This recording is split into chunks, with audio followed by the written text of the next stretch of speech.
J'étais en train de faire un burn-out, tout simplement. J'étais en train de rentrer dans une dépression totale. J'ai vraiment galéré à pouvoir réouvrir un compte. Honnêtement, il n'y a rien de compliqué à venir habiter à Dubaï. Ça coûte très cher, par contre, au moins coûter 50 d'installation. Aujourd'hui, je réponds à toutes vos questions concernant mon parcours, mes business en ligne, mes boutiques e-commerce, la foire de Canton. Hello tout le monde, j'espère que vous allez bien. On se retrouve pour cette toute nouvelle vidéo YouTube où je vais répondre à des questions. Donc très souvent sur mon Instagram, je pose en fait des questions à mes abonnés, à mes élèves pour pouvoir directement soit y répondre sur mes réseaux sociaux, soit directement y répondre en vidéo YouTube. Ça fait très longtemps que j'ai pas fait une vidéo YouTube, donc c'est pourquoi aujourd'hui je vais répondre donc à des questions. Donc bienvenue dans ma FAQ sur mes business en ligne. Alors la première question, c'est comment tu as commencé dans le business en ligne. Donc tout simplement, moi au départ, j'étais pas du tout dans le business en ligne, c'est-à-dire qu'aujourd'hui j'ai 23 ans, j'ai fait des études, donc j'ai fait un bac économique et social.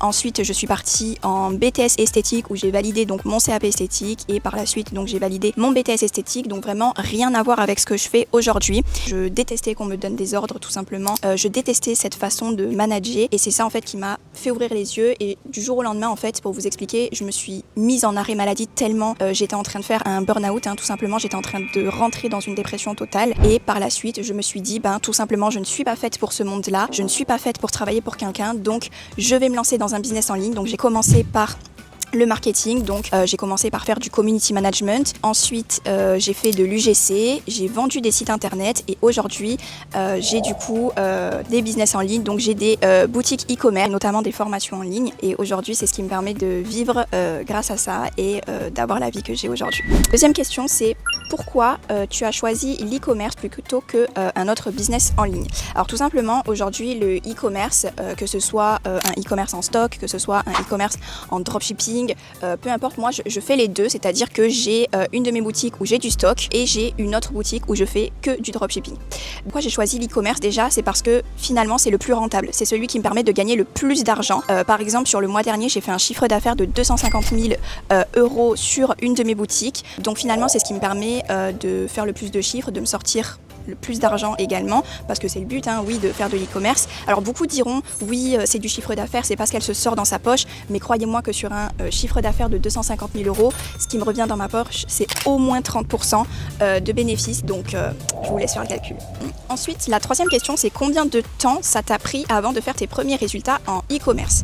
Alors, ça dépend des boutiques. J'ai des boutiques où j'ai mis, ça a été très rapide, dans le sens où j'ai lancé mes ads, j'ai lancé mes réseaux sociaux, j'ai fait de l'organique, et vraiment en quelques jours, même pas, je dirais en 2-3 jours, j'ai commencé à faire mes premières ventes. Donc sur certaines boutiques, notamment tout ce qui va être fashion, donc les vêtements, tout ce qui va être également formation en ligne, parce que je vends également des formations en ligne, notamment en esthétique, et on va dire ça a été vraiment le plus rapide, c'est-à-dire que j'ai lancé Pro Studio au mois de mai l'année dernière. Sur le premier mois, en l'espace de 15 jours, même pas, on avait déjà fait 5 000 euros de chiffre. Donc il y en a qui vont dire oui, c'est pas beaucoup, etc. Mais sachez que c'est de la formation en ligne, on venait de débuter et en fait pour nous c'était déjà incroyable de faire ce chiffre là et ensuite donc on a développé la partie ads, etc. et c'est là où on a fait les plus gros chiffres aussi. Ça a été très rapide, notamment sur ma boutique de vêtements, ça a été très rapide également parce qu'on a de suite lancé les ads, on a de suite fait de l'organique, etc. et ça a été très rapide. Par contre pour Jiwa, pour être honnête, ça a été plus lent parce que je pense qu'il y avait beaucoup de concurrence et en fait les personnes ne comprenaient pas forcément à quoi servait notre produit et du coup ça a mis plus de temps. On a mis au moins 1 mois et demi à commencer à faire nos premières ventes. Finalement, au bout d'1 mois et demi, on a commencé à être rentable et à rentabiliser du coup le coût total de ce que ça nous avait coûté au départ. Ensuite, la quatrième question, c'est est-ce que l'e-commerce est encore rentable aujourd'hui? Alors, je sais qu'il y a beaucoup de personnes qui me posent cette question sur mes réseaux sociaux. D'ailleurs, en parlant de ça, n'hésitez pas à m'ajouter directement sur mes réseaux sociaux. Je suis présente sur Instagram, sur Snapchat et sur TikTok. Donc, vous avez simplement à cliquer juste ici pour pouvoir rejoindre mes réseaux sociaux. Et également, n'hésitez pas à vous abonner à ma chaîne YouTube. Je fais très souvent des vidéos où je parle de mon lifestyle, je parle de mes business en ligne, je vous partage des méthodes, des conseils, donc n'hésitez pas à vous abonner, vraiment ça me ferait super plaisir et je réponds également aux commentaires, donc n'hésitez pas à cliquer juste ici pour rejoindre. Est-ce que l'e-commerce est encore rentable aujourd'hui? Oui, bien sûr, le e-commerce est très rentable. Si aujourd'hui l'e-commerce ne marchait pas, je pense que beaucoup d'entrepreneurs n'en seraient pas là aujourd'hui. Ça marchera toujours, c'est-à-dire qu'il y a des produits aujourd'hui qui marcheront toujours. Par exemple, tout ce qui va être vêtements, toute sa vie quelqu'un va s'habiller, donc toute sa vie quelqu'un gens auront besoin d'acheter les vêtements. Notamment, les femmes achètent beaucoup, de plus en plus. Et aussi le fait de rester chez soi. Aujourd'hui, il y a beaucoup de personnes qui font du télétravail, qui restent chez soi, qui ne bougent pas forcément, etc. Et en fait, tout simplement, ils vont acheter en ligne, peu importe ce que c'est. Donc oui, le e-commerce, ça reste très rentable si vous avez un bon produit, un bon branding, un bon marketing. Honnêtement, ça va très bien marcher et très vite. Ensuite, la 5e question, c'est quel a été ton plus gros challenge depuis que tu fais du e-commerce? Alors honnêtement, je n'ai jamais galéré entre guillemets à lancer une boutique, mis à part pour JWA où ça a été un petit peu compliqué le premier mois. Mais mon plus gros challenge, ça a été tout simplement, j'ai eu un problème avec mon compte Facebook, donc Meta, avec le compte Business Manager pour ceux qui connaissent. C'est là où on lance tout simplement ses campagnes publicitaires. Et en fait, il a été bloqué. C'est-à-dire que j'ai vraiment galéré à pouvoir réouvrir un compte Business Manager. Ça a été vraiment la seule chose qui pour moi m'a freiné dans mes business, c'est que du jour au lendemain mon compte Facebook a été bloqué, mon compte publicitaire a été bloqué et je ne sais pas pourquoi, en fait même Facebook ne savait pas pourquoi. Et ça pour un business c'est très problématique parce que du jour au lendemain quand on n'a plus d'ads qui tournent, et forcément on fait plus de chiffres, on fait moins de chiffres. Et c'est vrai que ça a été très compliqué. Donc du coup j'ai dû recréer un autre compte Facebook, attendre qu'il se valide, attendre un petit peu le temps que tout se passe bien. En attendant, j'ai pris le compte Facebook d'une amie à moi très proche, en qui j'ai 100% confiance et qui m'a dit ok je te passe mon compte Facebook, il n'y a aucun problème. Comme ça j'ai pu me recréer un compte Business Manager et relancer mes ads. La 6e question, donc celle-là elle est super intéressante, c'est tu as vécu à Bali, Kuala Lumpur et maintenant Dubaï, pourquoi avoir choisi de vivre à l'étranger? Alors, tout simplement, déjà, c'est parce que moi, depuis toute petite, depuis que oui, je suis petite, j'ai toujours voyagé. C'est-à-dire que je fais partie d'une famille, aujourd'hui, je ne vis plus avec eux, mais j'ai fait partie d'une famille qui avait les moyens de pouvoir partir, avait les moyens de pouvoir s'offrir ce qu'elle voulait.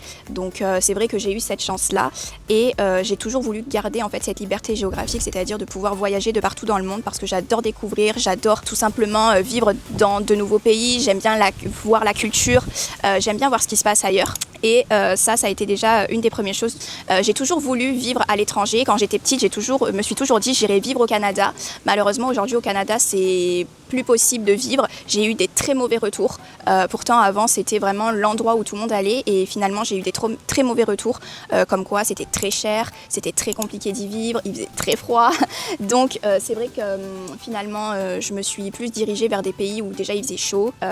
Où également, niveau fiscalité, c'était plus intéressant. Parce que ça aussi, il y a beaucoup d'entrepreneurs qui n'en parlent pas. Que moi, j'ai préféré m'expatrier dans un pays qui, pour moi, est honnête et laisse l'opportunité aux entrepreneurs de pouvoir se lancer. La 7e question, c'est comment tu as réussi à t'installer à Dubaï à seulement 23 ans? Alors tout simplement, ça va faire 1 an que je suis sur Dubaï. Tout simplement, j'ai ouvert ma société à Dubaï. On s'est installé en Airbnb pendant 1 mois et demi. Ensuite, on a commencé à visiter des appartements. Et voilà, après, on a commencé à faire notre vie là-bas. Honnêtement, il n'y a rien de compliqué à venir habiter à Dubaï. Ça coûte très cher, par contre. Ça coûte vraiment très très cher. Je pense que... alors, on est 2 avec du coup...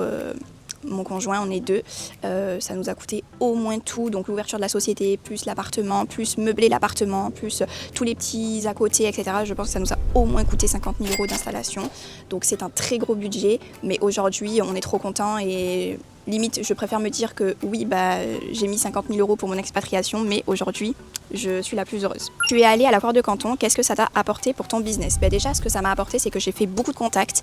La foire de Canton, c'est vraiment une opportunité où je vous invite à y aller au moins une fois dans votre vie, surtout si vous voulez vous lancer dans l'entrepreneuriat.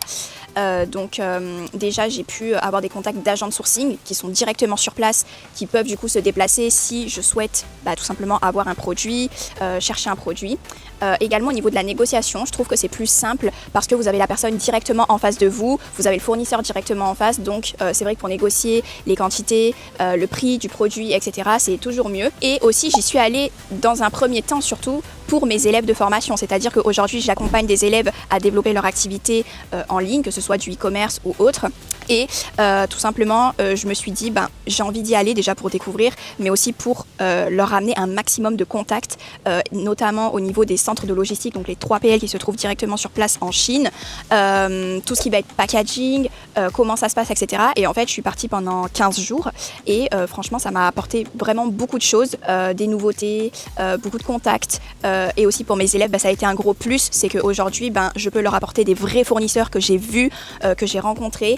Et comme ça, elles peuvent développer leur activité, développer leur business, leur e-commerce ou même leur e-commerce en dropshipping avec des bons contacts. Et ça, c'est très important. Et ensuite, on va terminer donc pour la dernière question. Donc, si quelqu'un veut commencer le e-commerce aujourd'hui, par où il devrait commencer? Alors déjà, la première des choses, c'est d'avoir le bon état d'esprit. Ça, c'est quelque chose qui est hyper important parce qu'il y a beaucoup de personnes qui veulent se lancer mais qui n'ont pas l'esprit entrepreneurial.